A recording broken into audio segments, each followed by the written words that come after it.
நாம ஜெயிச்சிட்டோம் மாறா, ஜெயிச்சிட்டோம். சில பேருக்கு சொந்த வீடுங்கிறது வாழ்றதுக்கு, ஆனா பல பேருக்கு சொந்த வீடுங்கிறது ஏளனம், அசிங்கம், அவமானம் இது எல்லாத்தையும் தாண்டி வாழ்ந்து காட்டுறதுக்கு. ஆம்பளை பிள்ளையோ பொம்பளை பிள்ளையோ பெத்த தாய் தகப்பனை சந்தோஷப்படுத்தணும், பெருமைப்படுத்தணும் அப்படிங்கிறதுக்காக உயிரை கொடுத்து உழைச்சி பாடுபடுற ஒவ்வொருத்தரும் வாழ்ந்து காட்டணும். அப்படி வாழ்ந்து காட்டுறதுக்காக கட்டப்பட்ட வீடு தான் இந்த வீடு. ஏன் சொந்த வீடு. சின்ன வயசுலேருந்தே அது ஒரு கனவு. ஏன்னா வீடே இல்லாமலாமும் சில மாதங்கள் இருந்திருக்கோம் நாங்கள். அது அட்ரஸே வந்து வேற ஒருத்தங்க வீட்டில் ஸ்டே பண்ணி படித்தனால அவங்க வீட்டு அட்ரஸ் போட்டு ஐடி கார்டு வாங்கின கதையெல்லாம் இருக்குது. ஏன்னா நம்ம வீடுன்னு ஒரு அட்ரஸே இருக்காது, அந்த மாதிரிலாம் இருந்திருக்கு.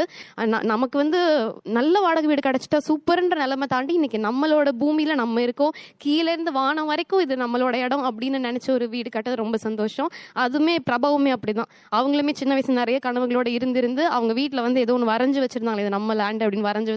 அந்த வரைஞ்சி வச்ச பேப்பர் அடிக்கடி பார்த்து நம்ம இங்கே போயிடுவோம்ல நினச்சி அது கைவிட்டு போயிடுச்சு அவங்களுக்கும் அது ட்ரீமு. ஸோ 2 பேருமே சேர்ந்து சிறுக சிறுக சேர்த்து அதுக்காக நிறைய கஷ்டங்கள் பட்டு அதுக்காக நிறைய விமர்சனங்களையும் தாண்டி பரவாயில்ல நம்ம ஜெயிக்கிறோன்னு ஃபேஸ் பண்ணி கடைசியாக ஜெயிச்சு இன்னைக்கு நின்று இருக்கோம்.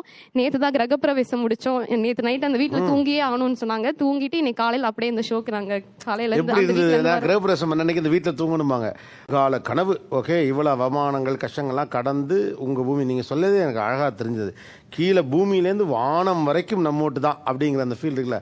நீங்கள் தூங்கி எந்திரிச்சு பார்த்தா விடிஞ்சு பார்த்தா நீங்கள் உங்கள் சொந்த வீட்டில் படுத்துருக்கீங்க. எப்படி இருந்தது அந்த ஃபீல்? அந்த சூரிய கதிர்களே அந்த ஜன்னலோட கோடு இருக்கும்ல, அந்த கோடை தாண்டி அந்த ஷேடோ அந்த செவுத்துல வந்து பட்டிருந்தது. அந்த கதிரே வந்து நமக்கான கதிர் மாதிரி ஒரு ஃபீல் ஆச்சு.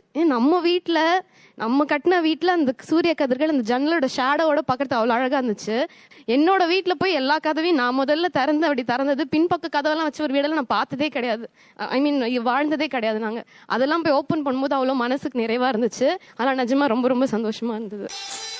ஆசை ஆசையாய் இருக்கிறதே இது போல் வாழ்ந்திடவே, பாச பூமழை பொழிகிறதே இதயங்கள் நனைந்திடவே, நம்மை காணுகிற கண்கள் நம்மோடு சேர கெஞ்சும், சேர்ந்து வாழுகிற இன்பம் அந்த சொர்க்கம் தன்னை மிஞ்சும், ஒரு நாள் கூட இங்கு வரமாகும் உயிரங்கள் வீடாகும், சுகமாய் என்றும் இங்கு விளையாடும் நிரந்தர ஆனந்தம்.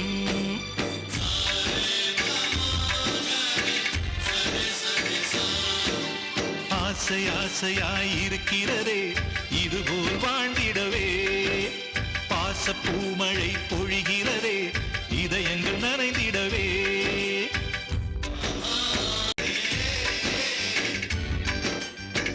தீபங்கள் கோடி நம் வீட்டிலேற்றி கோவிலை போல மாற்றிடுவோம், அன்னைக்கு பணிவிடை செய்திடவே ஜென்மங்கள் வாங்கி வந்தோ, நம் ஜென்மங்கள் மாறிடும் நேரத்திலும் சொந்தங்கள் சேர்ந்திருப்போ, அனைவரின் அன்பில் ஆயுள் கூடிடுமே.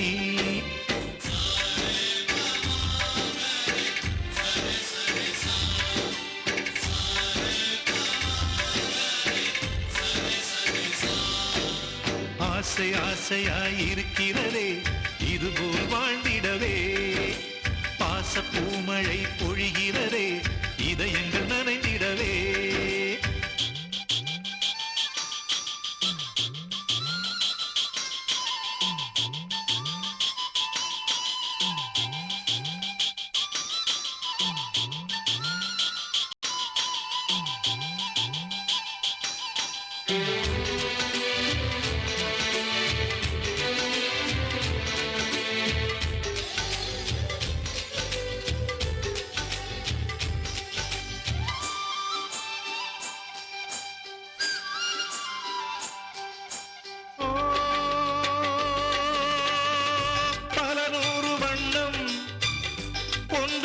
சேரும் ஓவியம் போல சேர்ந்திருப்போ,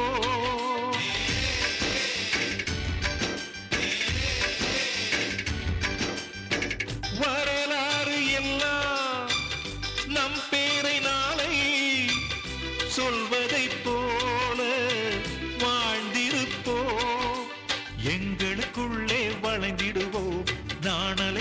தானே நம் ஒற்றுமை காத்திட நின்றிடுவோம் தூண்களைப் போல் நாமே அடைமழையாக பெய்யும் சந்தோஷம்